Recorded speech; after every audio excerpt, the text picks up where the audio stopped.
Hi everybody, my name's Elle, welcome to my Mostly Booktube channel, and today I will be talking you through the 10 books that I read in January.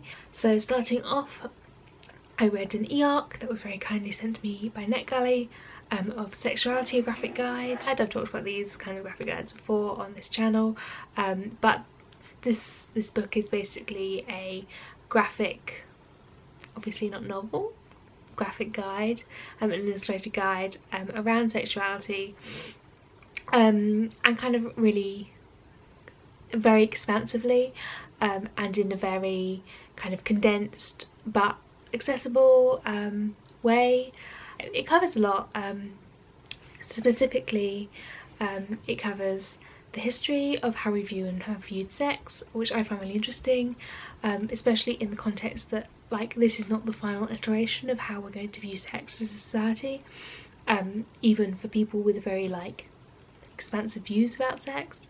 You know, it will keep evolving and keep changing, and I thought that was really interesting, and kind of the ways in which we, you know, ancient Rome and ancient Greece had very different ideas about sex and sexuality compared to Victorian times, compared to now, all those different kind of sexual revolutions, how we define sex has changed, who can have sex, who is not having sex, you know, they're not fixed definitions and binaries. How we define sexual identity has changed, the introductions of labels for homosexuality and heterosexuality been introduced, kind of consent obviously, and kind of where that we can go from there.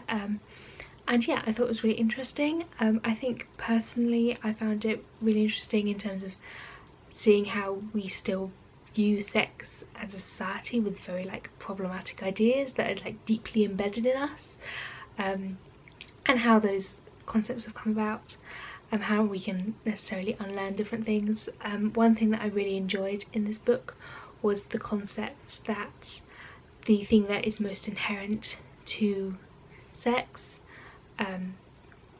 and how we should think about sex, is not necessarily pathologizing different ways that people do have sex, but to understand that the most fundamental thing is consent, and that is not necessarily a psychological issue, that is a justice issue, that is something that you know, is in the realm of justice. It's not in the realm of psychoanalysis.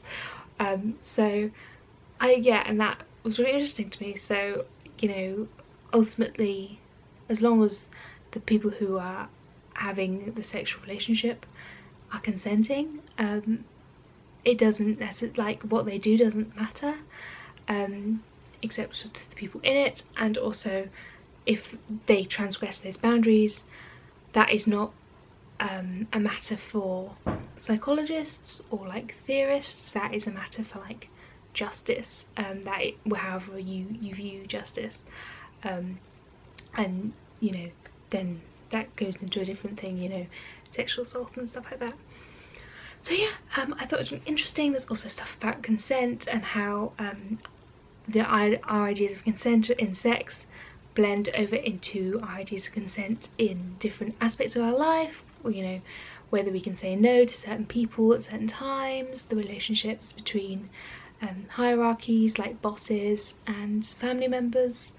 And yeah, I would really recommend. It made me think about sex a lot more in a different way, and ultimately I think it would be quite a freeing book to read, because it you know, doesn't pigeonhole things in a way that I think our current sexual education does, especially if you are not straight. So the next book that I read was Loving Sports When They Don't Love You Back. This is a collection of essays all about different aspects of sport, kind of social issues, kind of issues with capitalism and how sport is financed, and different kinds of aspects of those things. And yeah, I really enjoyed this. I gave it 4 stars. Sexuality graphic guide I gave 5 stars. So I gave 4 stars just because there were a few drier essays, more into economics and also sports that I don't necessarily know a lot about. This is a kind of US based collection, and it has quite a lot of stuff about baseball, which I used to play, but I am a long time ago and I don't really remember any of it, and kind of stuff about baseball's free market, and kind of yeah, aspects of economics that I'm not necessarily bothered by. But there was also stuff in here about brain trauma, racist mascots, the whole issue with doping, which I found really interesting, like what is doping, what is not doping, inequalities in tennis, which obviously I'm very interested in because I like tennis, anti-LGBTQ plus sentiment in sport, especially in terms of like transphobia, lack of appreciation for the WNBA, which I'm sure we can all say is a very big issue because they're incredible women. Lack of diversity in sports pundits and the media, domestic violence in sports, March Madness, lack of pay, which I didn't realise was, they don't get paid for that, damage the Olympics does to local communities, and kind of just general politics in sport, and how some people are like, just let sport be sport, when actually sport has always been political, you know, it's in a way that a lot of things are political. There's not really a way to make it unpolitical, especially in terms of who owns sports teams, who has influence over sports teams, and who can be included in sports teams. So yeah, I would really recommend reading this if you're kind of interested in any kind of aspect of sport, especially like American sports. I would say basketball, baseball, hockey and American football are like the top 4 ones. Yeah, and I would recommend it. The next one that I read is a fiction book. This is The Mercies by Kiran, Millwood, Hargrave. Lots of people have read this before. I'm sure you don't need me to tell you about it, but it's basically about a small island, I think, in Scandinavia somewhere. I'm not big on geography or remembering things, where all of the men, like the fathers and sons and husbands, most of them were killed in a kind of freak sea accident. They all drowned, and the women kind of take over the island and kind of have to learn to live without the men, and then kind of there's this encroachment by this new man and his wife, who have kind of been brought in to bring God back to the island, make sure that the women aren't getting any funny ideas about being independent, or not God-fearing or whatever. And it's kind of a bit about moral panic, kind of witch hunty, like very much witch hunty, about, you know, women and yeah, I guess mostly like moral panics, and witch hunts. And also has a love story between the wife who is brought over and one of the women on the island, which was the main appeal of this for me, to be quite honest. I love a good love story, and I enjoyed this. I gave it 4 stars. I think the prose in this is gorgeous, and so the descriptions. I also felt very invested in the 2 protagonists and their romance, and like I like the way that their friendship was built, although it kind of took until the very last bit of the book for it to become romantic, and I kind of wanted a bit more from that, but overall, like, I really liked this a lot. I don't think I'll reread it, so I'll probably sell it on Depop, but yeah, kind of good, enjoyed. The next book I read was actually a zine. This is What About the Rapists? Anarchist Approaches to Crime and Justice. So I wanted to learn more about transformational justice this year. This is kind of a step towards that. So this is kind of about anarchism, which, if you don't know, is a political system that rejects all hierarchies, and kind of aims to live without hierarchies in the system. That's like on a very basic level, so kind of no state, no bosses, kind of it's a form of socialism, one that I've kind of gravitated towards over the years, but I don't know if I necessarily entirely align with it. And this is kind of how we can view transformational justice, which is justice outside of a framework of prisons and castle justice. How can we kind of, which is a big thing in like anarchist and socialist circles, how we can critique them and how they have flaws and how we need to like understand those things, and like the pitfalls of transformational justice and accountability systems, in a way that's very like practical. Like obviously, like there are some things that have obviously been done before in anarchist circles, like having accountability systems, which was described in this book, where basically a woman was sexually assaulted by a man, and the community around them kind of made two different kind of networks, one of them a support network for the victim of the sexual assault, and one of them kind of an accountability network for the man who committed it, and kind of tried to process those feelings and hold the man accountable, make sure he didn't do it again, in a way that obviously is not the prison system. And lovely in theory, but there are a lot of different things that are, you know, problematic, or not necessarily problematic. I feel like problematic as a term has been slightly co-opted, but there are problems with within that, and this is a really good kind of critique of them, and kind of suggests further things that can be done and further questions that can be asked in that view, on that way to that kind of non-castle justice. I would say this is quite like an accessible thing to read if you know anything about anarchism, and if you are kind of slightly well versed in any form of like non-castle justice system, and I found it really interesting, so I gave it 4 stars. Bit niche, but yes. The next one I read, again a wild swerve, was a YA romance. This is Perfect on Paper by Sophie Gonzales. I really enjoyed this. I kind of would have given it 4 stars, but I gave it 5 stars because it has an incredible bi-rep. The main character is a bisexual girl. She's in high school, and she runs kind of an agony aunt service out of a locker at her high school, where people kind of post in relationship problems and she answers them, and they also give her money, and she answers them based on kind of her knowledge that she's picked up from YouTube videos mostly, about different frameworks of relationships, which I don't know that much about. I'm not that interested in like psychology of relationships, but I guess like attachment systems, stuff like that. And then there's a boy who wants to get back with his girlfriend, and he finds out who she is, who is at the locker, who is running this system, and he kind of pays her to try and fix his relationship. Meanwhile, she is kind of in love with her best friend. Relatable. Relatable high school, Santana Lopez kind of thing, and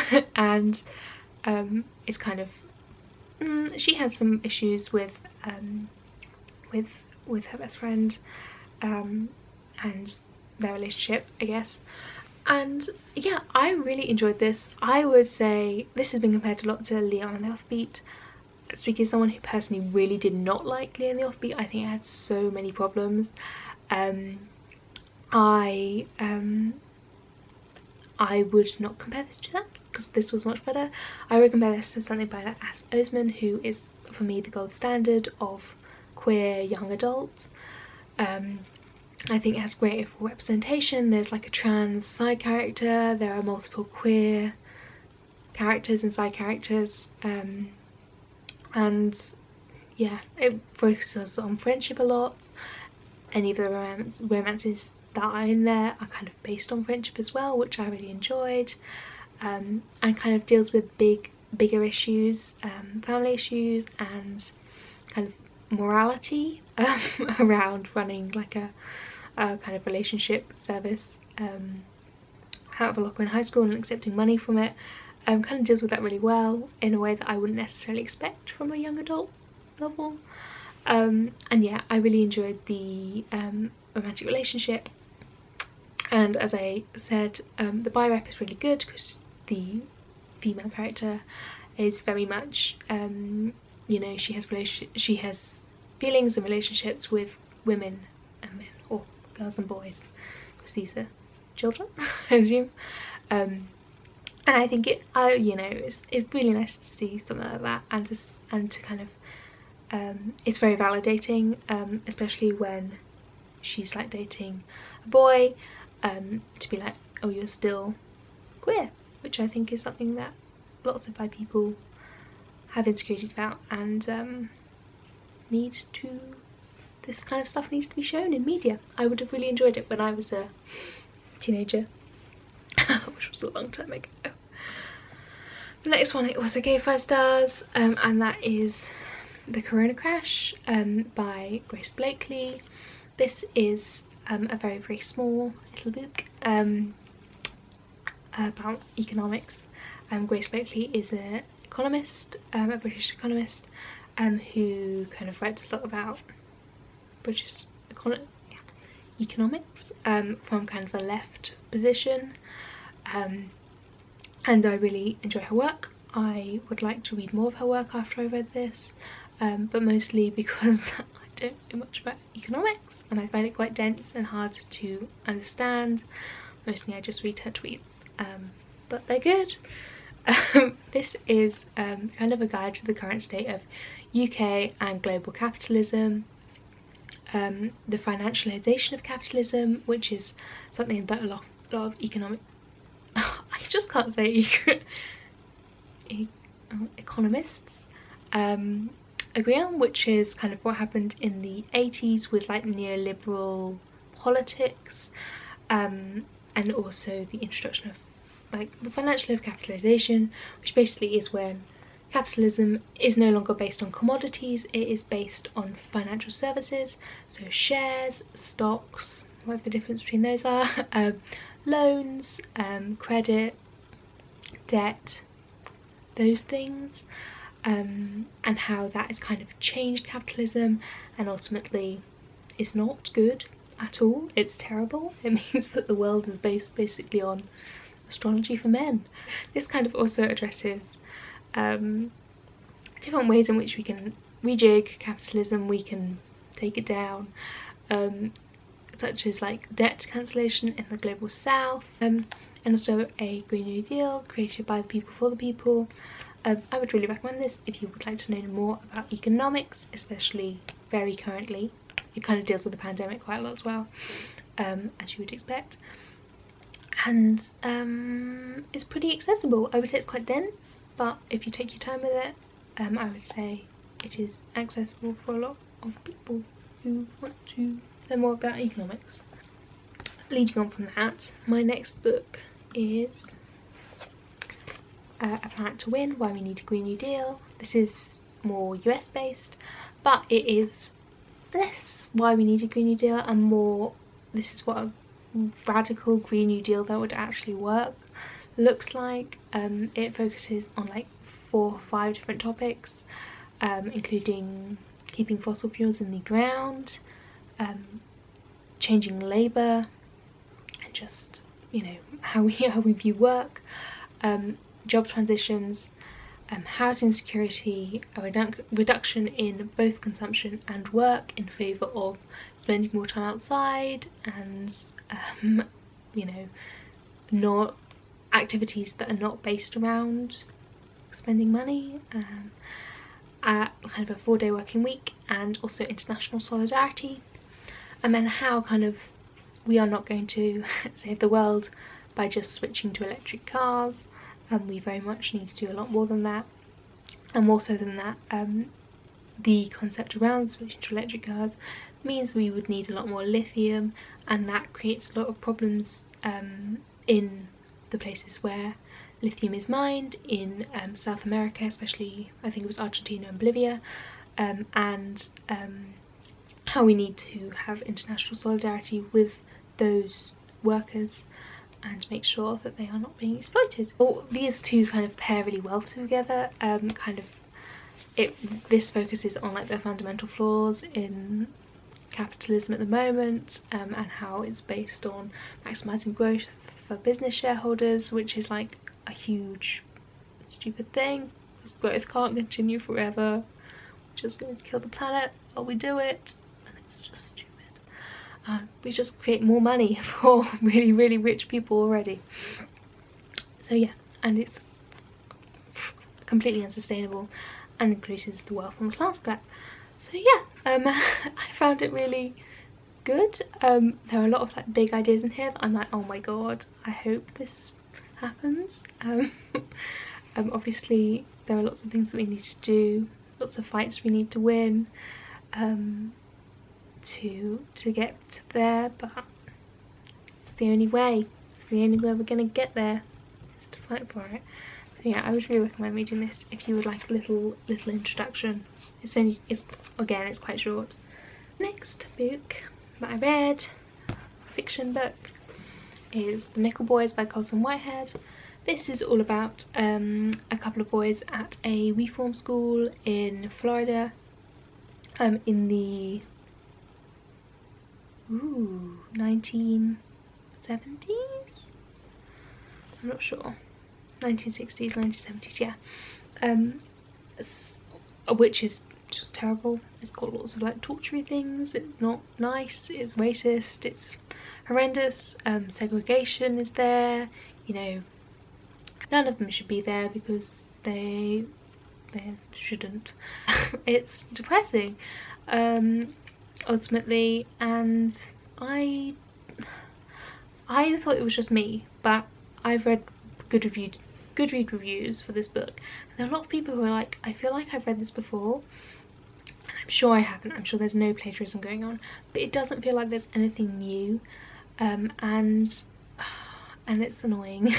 Basically, I expected a lot more from this. It won the 2020 Pulitzer Prize, but ultimately, while I kind of was sympathetic to the characters, I felt awful for them because this is like a terrible place to be, terrible situation to be in. I felt the book was very predictable. There's kind of a twist at the end, but I didn't feel like it really added that much to it.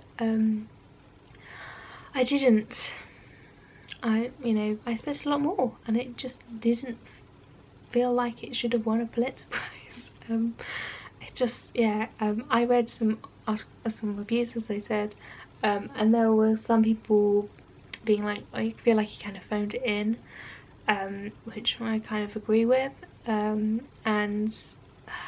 yeah, I don't know, I just didn't get it. So I ended up feeling like, because this is kind of based on a true story of a real school, I felt like I would have had a more emotional reaction reading articles about that school versus reading this book in which we are introduced to characters and kind of led through their lives. So yeah, 3 stars. I gave it 3 stars. I mean, I don't usually give out 2 or 1 stars unless I like disliked or hated the book. I didn't necessarily dislike or hate this book. I just found it very meh. So yeah, I wouldn't recommend reading it. But you know, you might feel differently about it than me. The next book that I read was Without Apology, The Abortion Struggle Now by Jenny Brown. This was a really good book. Again, a very short book. The only reason that I managed to read 10 books in January is that they were all pretty short. This is a very, very engagingly written book about, like, specifically US abortion politics and rights over the years, and is very applicable to lots of other countries as well. I kind of learned a lot about different things, mostly about the fact that kind of there are lots of like moral panics about birth rates, and that affects reproductive rights. So I don't know when, but like in the 90s or something, there was lots of like worries about overpopulation, so there were lots of reproductive rights and no one really gave a shit about anything else. You know, there were no like moral panics about like you know, like pro-life, anti-abortion kind of things. because it was very much like, oh, we don't want people to have more babies because we think that we're going to have overpopulation.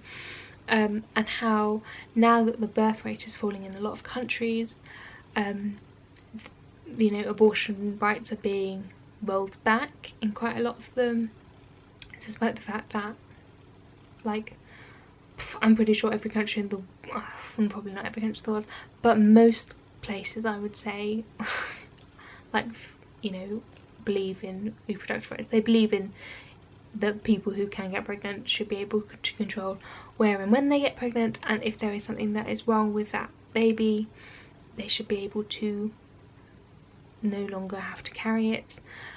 They should be able to choose to abort a baby, and they also should choose to feel however which way they feel about that, because abortion is ultimately not something that we should stigmatise. It's just a medical procedure, basically. And the fact that this rise of this like moral right, kind of right-wing,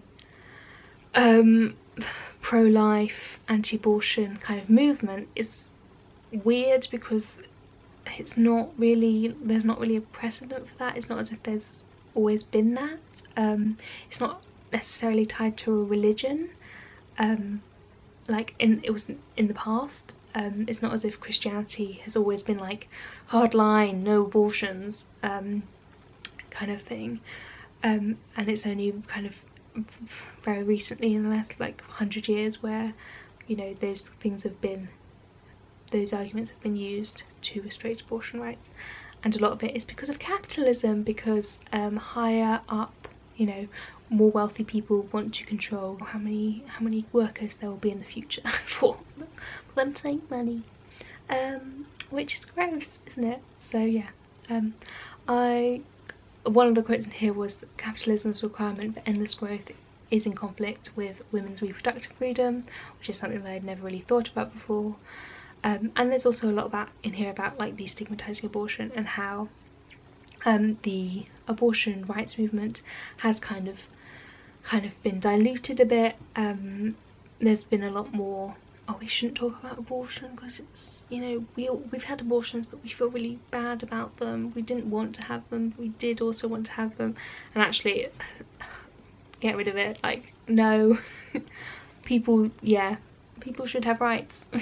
They should. It's just a thing. And a lot of people believe that they should, so we shouldn't feel guilty about that. I think it's worth reading, so yeah, I gave it 5 stars. The last one that I read was How to Save It, Fiction Fantasies by Bola. This is again a very, very short book, published by Stormzy's Murky Books imprint, which kind of focuses on black writers, and allows them to publish things. This is a very like small little book. There's a series of them, including how to save it, how to calm it, how to move it, how to write it. Very good. They're all 99p on Kindle at the moment, so if you would like to read them, go. This is a very, very kind of basic introduction to finances, like personal finance, and it covers a lot of things that we should really be taught in schools. It doesn't cover taxes or mortgages, but it does cover budgeting, saving, investing, how you should think about money, and yeah, I think it's a good thing to read if you don't know anything about personal finance. It's a good introduction and it's very short, so, or if you want to give it to anyone who is entering into the realm of personal finance, if they are, for example, 16 and getting a debit card, 18 and getting a credit card, being a student, blah blah blah, I think it's really a valuable thing to read. So yeah, they were all of my 10 books that I read in January. Please let me know, did you enjoy hearing about any of these books? Would you like to read any of them? What did you read in January, and what was your favourite book? So yeah, great. Have a lovely week, and I will see you soon. Bye!